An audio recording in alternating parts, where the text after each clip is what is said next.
સાંભળો દેજો વચ્ચે, જેને જોવે ને આપો.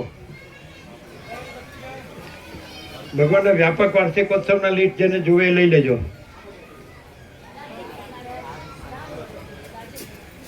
હા, હવે સાંભળો છો બધા શાંતિથી. ઘનશ્યામ પ્રભુ 49 વર્ષ જૂના ભાવિક, સૌથી જૂના ઉત્તર ગુજરાતના આજોલ.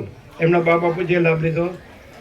એમના બાપુજી આનંદ પ્રભુ આનંદગીરી, અને એના સાથના રામા પ્રભુ, અને પછી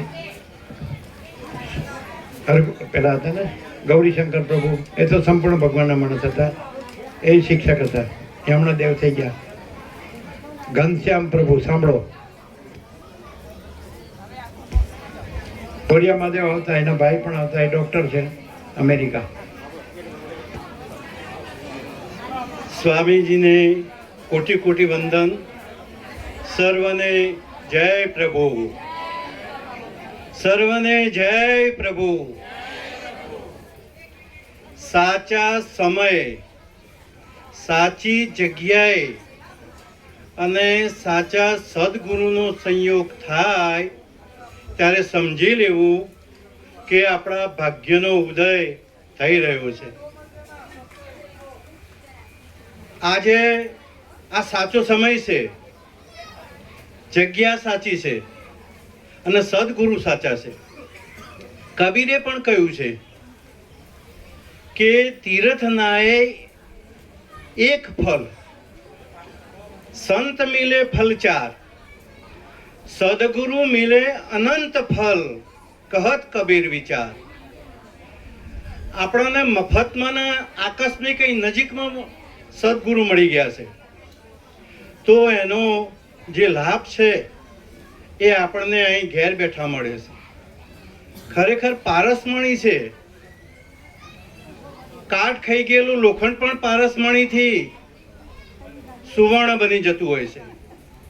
તો આ જ્ઞાનરૂપી પારસમણીથી આપણને જે તત્વબોધ મળ્યો છે, આ સંસારની આધિ વ્યાધિ ઉપાધિઓમાંથી દૂર કરવા માટે આપણને જે આ બોધ મળ્યો છે, એને આપણે અહીં આનંદથી સ્વીકારીએ છીએ. એક કાલ્પનિક દ્રષ્ટાંત છે કે એક માણસ જંગલમાં જતો હતો. એની પાછળ એક હાથી પડ્યો. એના કારણે એને બીક લાગી, એ દોડ્યો તો હાથી પણ એની પાછળ દોડ્યો. હવે દૂર એક વડલો હતો, એ વડલા ઉપર ચડી ગયો. હાશ, અહીં હવે આ દુઃખ આપણને નડશે નહીં. તો જે ડાળ ઉપર ચડ્યો હતો એ ડાળ ઉપર મહા અજગર હતો. એને એમ લાગ્યું કે પેલું દુઃખ કરતા હતો એથી પણ વિશાળ મહાદુઃખ આવી પડ્યું.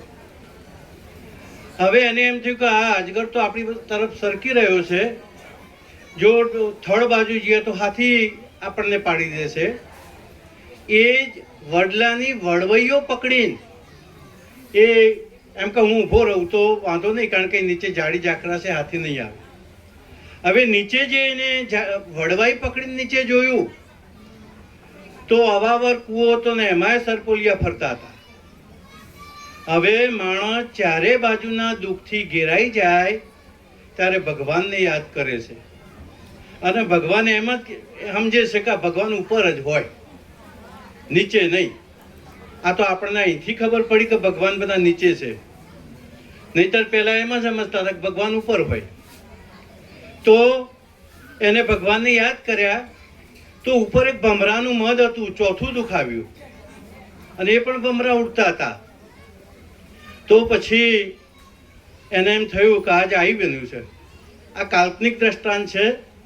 એવામાં એક શિવ પાર્વતીનો રથ નીકળે છે. તો શિવનું તો ખબર હતી કે આ કાળા માથાનો માણસ માનવાનો નથી, પણ પાર્વતી એટલે સ્ત્રી કહેવાય, એને દયામાં ભાગ હોય.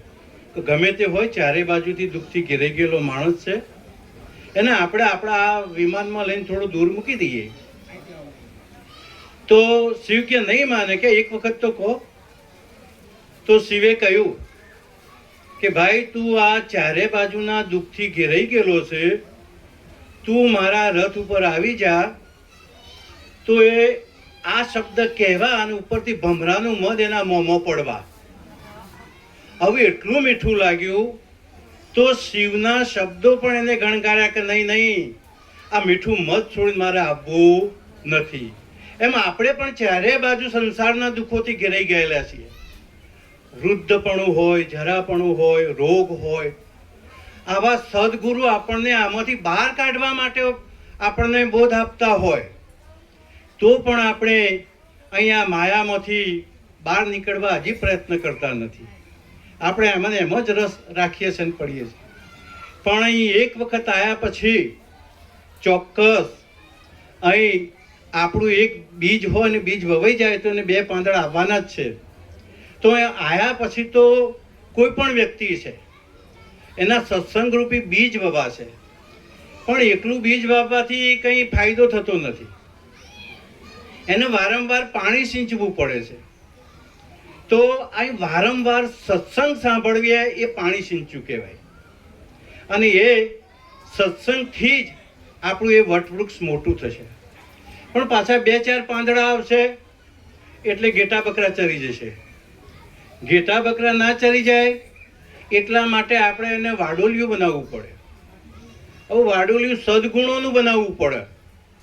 આપણામાં જો સૌ પહેલા સદગુણો આવશે તો સત્સંગ સીધો હૃદયમાં ઉતરી જશે.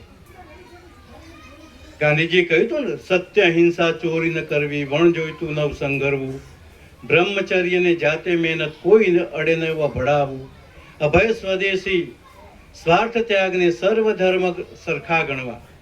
એ સિવાય નરસૈયાએ પણ કહ્યું હતું કે પરસ્ત્રી જેને માત, પરધન ન લેવું, દ્રઢ વૈરાગ્ય, સમદ્રષ્ટિ.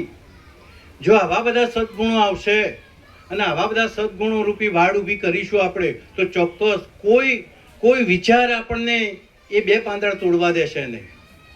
એ વિચાર આવ્યા પહેલા તો આપણે એ સદગુણોથી એને પાર પાડીશું. તો આ એ વટવૃક્ષ મોટું થશે તો એ જ આપણો બેડો પાર કરશે. જય પ્રભુ.